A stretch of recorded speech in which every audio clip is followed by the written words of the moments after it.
Le service de travail de rue de Chicoutimi a détecté du fentanyl rouge à Saguenay dans les derniers jours.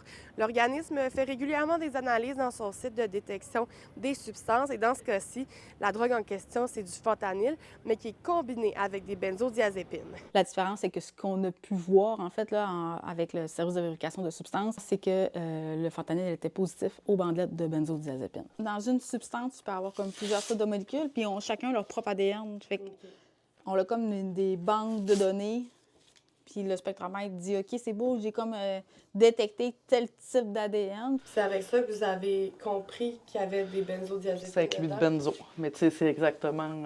C'est le même principe. Oui, c'est le même principe. Tu sais, la benzo, c'est elle.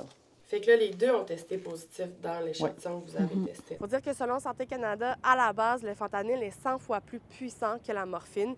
Et lorsqu'il est combiné avec des benzodiazépines, à ce moment-là, ça peut augmenter le risque de surdose, la sédation prolongée et les arrêts respiratoires. Lorsqu'on consomme des substances, la substance peut toujours être contaminée.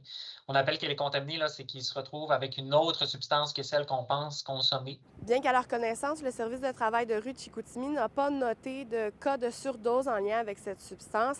Ils misent quand même sur la prévention, notamment parce que la naloxone, qui est l'antidote pour renverser une surdose de substance, ne fonctionne pas avec les benzodiazépines. En fait, on l'a détecté, nous, la semaine passée. On ne sait pas s'il y a eu d'autres... tu sais, c'est dur à dire pour nous, est-ce qu'il y en a eu d'autres ailleurs, ou le site de vérification des substances est en vigueur depuis pas si longtemps que ça. La naloxone, qui est le remède pour contrecarrer la surdose, est fonctionnel, mais il faut comprendre qu'il est fonctionnel pour les opioïdes. Les benzodiazépines ne sont pas des opioïdes. Donc, il est possible, en fait, ça vient multiplier les effets. Puis, c'est possible qu'on ne soit pas capable de renverser, en fait, les effets de la surdose. C'est quand même important de donner, vu qu'il y a la présence aussi de fentanyl, là, fait que ça va juste donner quand même un coup de main. Et c'est important que lorsqu'une personne consomme ce type de substance-là, bien, quand même d'appeler là, les services ambulanciers. Dans ce cas-ci, on parle du fentanyl rouge mélangé avec les benzodiazépines, mais le service de travail de rue de Chicoutimi peut offrir plusieurs informations sur d'autres drogues qui sont en circulation sur le territoire de Saguenay. À Saguenay, Jade Laplante pour Nouveau Info.